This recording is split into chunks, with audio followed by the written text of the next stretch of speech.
Welcome back, everybody. It's time for our ultimate Thanksgiving dinner contest to begin, and we have our very first contestant of the week. This is Betty Conrad from Appleton. Good morning. Good morning. Thanks so much for coming. Thank you for having me. Well, first of all, when we were going through the recipes, this one just jumped right out at us because we love a good casserole. Who doesn't, right? Easy. And no, this one is nice because it's something a little different than the green bean casserole that we're all used to. Correct. But yet it looks easy, and I'm assuming, as I mentioned, that you could at least make this a day or maybe two ahead. I make it the day ahead, put it in the refrigerator overnight, and then bake it the morning of. You're my kind of gal. Get her done, as much done as you can ahead of time. Now, I understand you have a big group of people that you have Thanksgiving dinner with every year. We do. We have at least 30. Wow. And every year you are in charge. This is the one dish that you must bring, correct? That is correct. People go crazy over it. Well, the dish is always empty. Oh, that's a good sign. Do you make just the one of them, or with 30 people? I was going to say, yeah, you might want to double it if you're having a big group. I know my husband Bob will be all about this because he loves broccoli, he loves cheese, and he loves wild rice. So the first thing we did is we started with one box of the quick cooking Uncle Ben's wild rice. Correct. Wild and long green. And we make it according to package directions? That is correct. Okay, and so we're bringing it to a boil. Boil for 5 minutes? Correct. Simmer it now. Simmer it, okay, okay. And then we're going to turn it off and let it sit for 5 minutes. Correct. Okay, so now put me to work on the rest of this stuff. You can go ahead and chop the celery. Okay, so 3 stalks of celery. It's 1 rib and a half. Okay. It's half a cup of celery. Okay. And do you like a pretty fine dice on it, or does it really matter? Doesn't really matter. We're going to cook it with 1/4 cup of onion, which I already chopped, and 3 tablespoons of butter. And you can saute it on the stove. I like to do it in the microwave. That's even easier. I didn't think of doing that. 3 tablespoons of butter with that. So just onion, celery, and butter. Correct. In the microwave. You know, I have to be honest. I've never sauteed vegetables that way. They get nice and soft, or stir it once in between. And super easy. All set. Okay. We're also going to use 1 can of sliced water chestnuts. So you said about 3 minutes, Betty? 3 minutes on high. Okay. You know, I think of my microwave all the time as reheating. I don't really think of it as cooking, but it really can be a time saver. I'm going to drain these. Okay. Are they a whole or sliced? They're sliced. Oh, I love that idea. A little bit of crunch in there. Right. A little something fun and unexpected. And then it looks like we've got 1 can of cream of chicken soup. And if you don't have cream of chicken, you can use cream of mushroom or cream of celery. Okay. But that's that. People give me a hard time. Boy, you use a lot of cream soup. Are you working for Campbell's? I have to tell you, it's that great binder to a casserole. It really is. And love my cream soups. So this cream soup just goes right in with the water chestnuts. It does.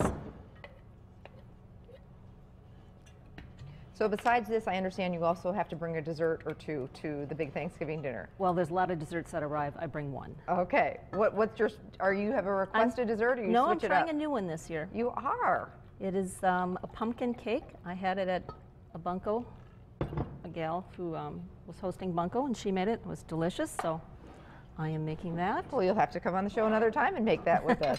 Okay, so we've got some milk here, our Lamer's milk, and then Cheese Whiz. So this is the whole jar, does it go in? Half a jar. Half of a jar. 8 ounces. Okay, so I'm going to use just a clean spatula. And again, people give Cheese Whiz a bad rap, but I tell you, it melts wonderfully, and in recipes, it's great. Did that get done enough? Not yet. Okay, getting there. So I'm checking the rice here. Anna's having me check on the rice. And our milk, can I just go ahead and add the milk to it? Okay. Add that. All right, we're just waiting for our wild rice to finish up and those veggies to saute.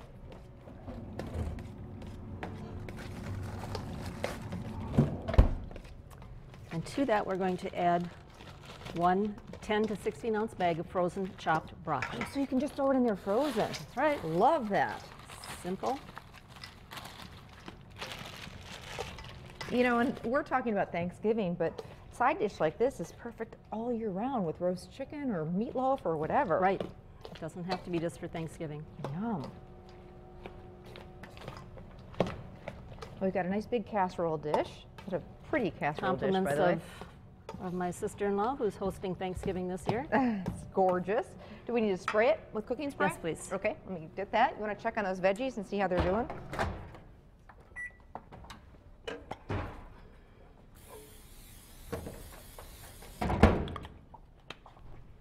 Looking okay? They should be just fine.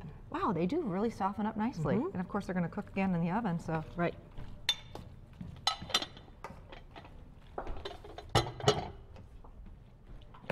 All right, and how's our rice?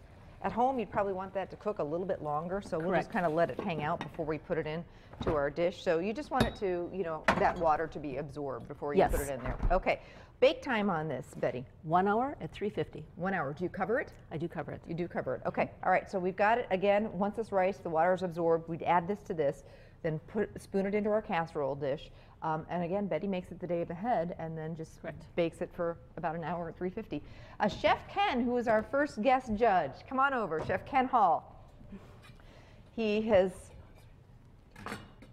been an area chef at many of our area restaurants and country clubs and just really knows what he's doing. Graduate of the Culinary Institute of America. Good to see you. Good to see you. Oh, we're excited to have you here. I love the judging.